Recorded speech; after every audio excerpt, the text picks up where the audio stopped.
Episode 124, Saved by the Masked Man. After leaving the school, Alex ran in the direction in which he'd seen the two criminals escaping on the CCTV. Using his intuition to decide which way to go, he ran for more than a kilometer. At a narrow intersection, he paused as he suddenly heard faint curses and moans. His gaze focused as he ran toward the noises. He saw two men standing beside a van. "It's them," Vivian whispered. She had followed Alex, and she recognized the two men from the CCTV film. They were the ones who had taken Monica. Both men had pained expressions on their faces. One was holding himself around the waist, and the other was rubbing his head. It looked as if they had both just been beaten up. Alex didn't hesitate as he rushed toward them. He screamed, "You bastards, I'm going to kill you!" When the men saw Alex charging toward them, clearly wanting to fight with them, their first instinct was to feel insulted but amused. He was clearly very young and no match for them. "What's this?" one of them asked his buddy.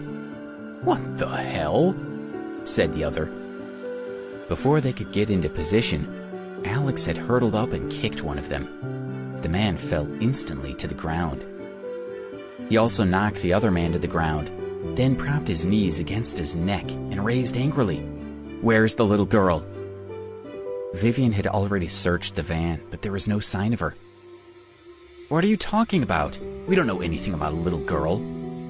The man didn't know that Alex had already seen the surveillance cameras. He thought he could bluff his way out of it. "You bastard!" Alex smashed his fist into the man's nose. The man felt a burst of pain as tears, snot, and blood all flowed down his face. "Tell me right now," Alex demanded. Okay, I'll tell you." The man was too scared to lie anymore. "We were taking her to the car, but someone jumped out on us and knocked us down. By the time we could react, he and the girl were already gone." Vivian and Alex's heart sank when they heard that Monica had been snatched away by someone else. "You must know who it was. Speak!" Alex slapped the man. "I beg you, please stop hitting me. We really don't know who he was. He was so fast. We didn't even see him clearly," the man said tearfully.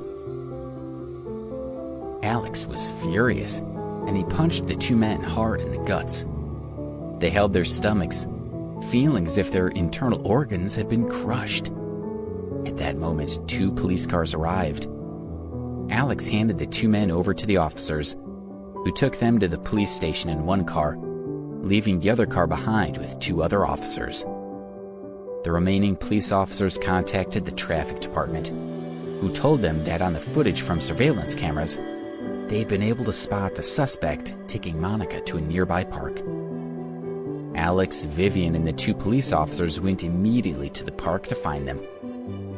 They had searched fruitlessly for half an hour when suddenly they heard a shout coming from some nearby woods.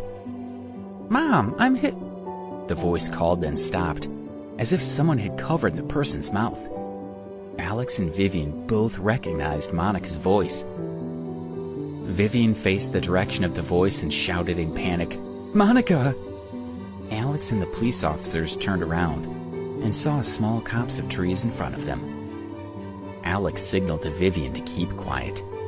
He exchanged glances with the two officers. The three of them moved Vivian behind them and cautiously approached the group of trees. They could hear whispered voices, and he knew that the suspect and Monica were nearby. Suddenly, a bush in front of them moved, and a man in a white mask rushed out. It was Slayer, the masked man whom Alex had injured at the bar a few days previously. Slayer faced Alex and pushed Monica in front of him. "Monica!" Vivian cried out. When she saw her daughter, she tried to rush over to her, but she was stopped by Alex. He looked fearfully at Slayer. He had already witnessed the brutality that this man was capable of, and he knew that this was a very precarious situation. The two police officers pointed their guns at Slayer. One of them said, Let go of the little girl right now." Slayer started to say something, but the police had already opened fire. The man was wearing a mask and holding Monica in front of him. In the eyes of the officers, there was no doubt that he was a very dangerous person. Bam! Slayer was hit by a bullet, and he fell to the ground. Monica fell with him. Vivian rushed to her and pulled her into her arms, while Alex rushed to Slayer and kneeled on his back to hold him down. "Monica," she cried, but Monica's gaze never left Slayer. She was struggling in her mother's arms to get back to him. "Monica, what's wrong with you? He's a very dangerous man who tried to take you," Vivian said to her. In tears, Monica replied, "No, Slayer isn't a bad guy. He's my friend and Alex is hurting him. Mom, let go of me. I want to see him." Everyone was stunned by her words. They looked at Slayer, who was still being held on the ground by Alex. "Speak now. Why did you kidnap Monica?" Alex asked him angrily. "I didn't. I saved her," he replied. "You're still lying." Alex's fist landed on the back of Slayer's head.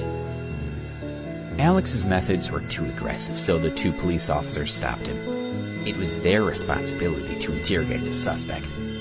However, Slayer continued to insist that he was the one who saved Monica.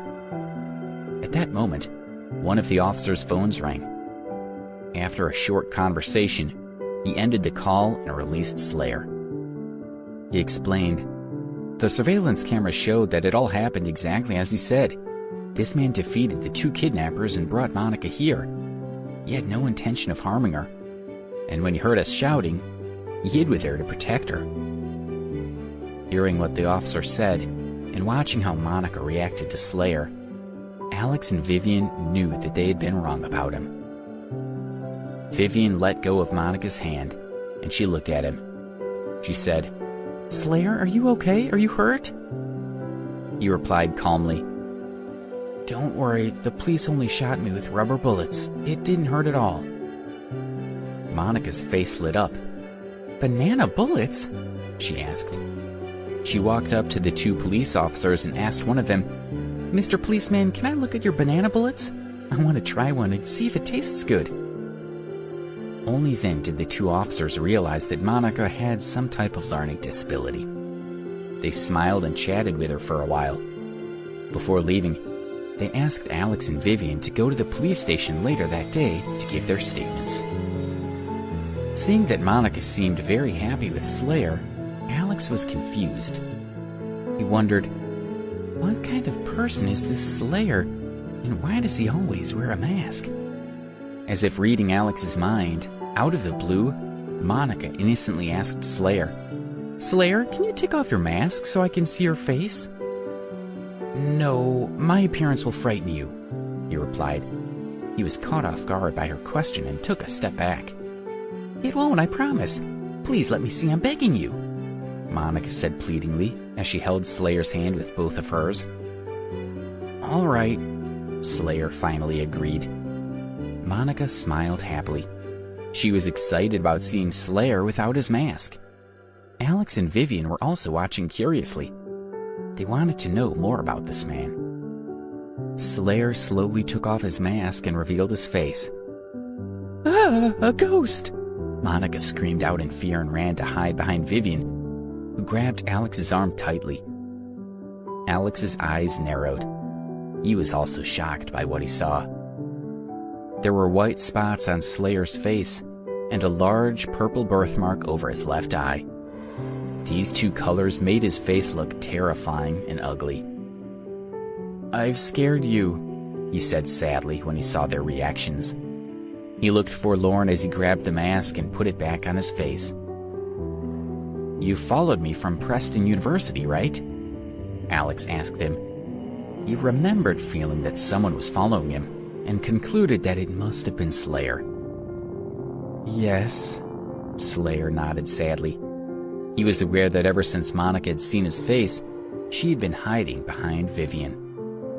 "Why? Are you planning to take revenge on me?" Alex asked frankly. Slayer shook his head slowly. Although you hurt me the last time we met, I don't blame you. Actually, I've been looking for you, he replied.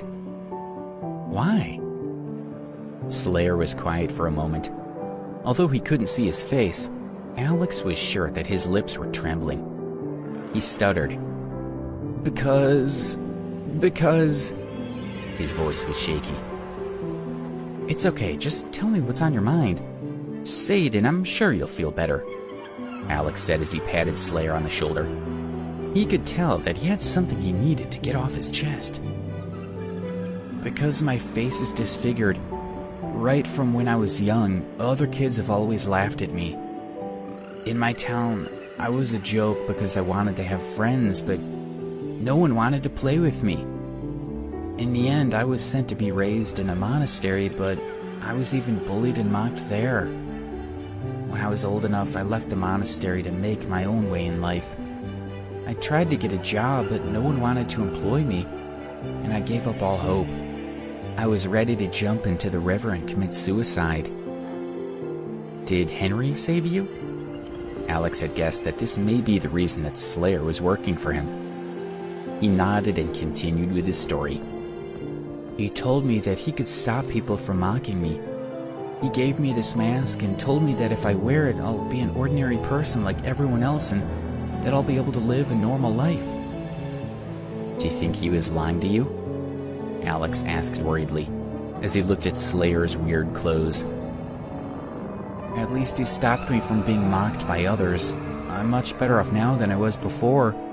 I'm satisfied with my life. Slayer looked at Alex and said, When we met in the bar and I walked toward you with a dagger in my hand, you looked at me as an equal, without any discrimination. I'd never experienced that kind of look before in my life. It felt so good that even though you cut me, I wanted to meet you again. I don't hate you at all. Alex was surprised. He hadn't predicted for a minute that he had unknowingly saved himself that day by looking at this man as an equal. Alex said sadly, I understand that there are a lot of superficial people around, but you shouldn't be so afraid. If you get back out in society, you'll find that there are plenty of people who don't judge others by their looks. He continued, I must say it's very dangerous for you to help Henry do these horrible things. Do you really think that he's trying to help you? Or is he just using you for his own gain? Do you think that he even views you as a human being? He feeds me and pays me $800 a month. He respects me for my skills and even calls me Slayer. What makes you think that he isn't trying to help me? Slayer asked Alex in confusion. Have you seen the ridiculous clothes that he gave you to wear? And have you forgotten that you helped him at the bar? And he thanked you by hitting you on the head? Alex looked into Slayer's eyes and said, Wake up, buddy, he's brainwashed you. He treats you like his dog. No, that's not true, Slayer said in bewilderment. He's my savior. I'm not his dog, I'm not. Slayer covered his head with his hands.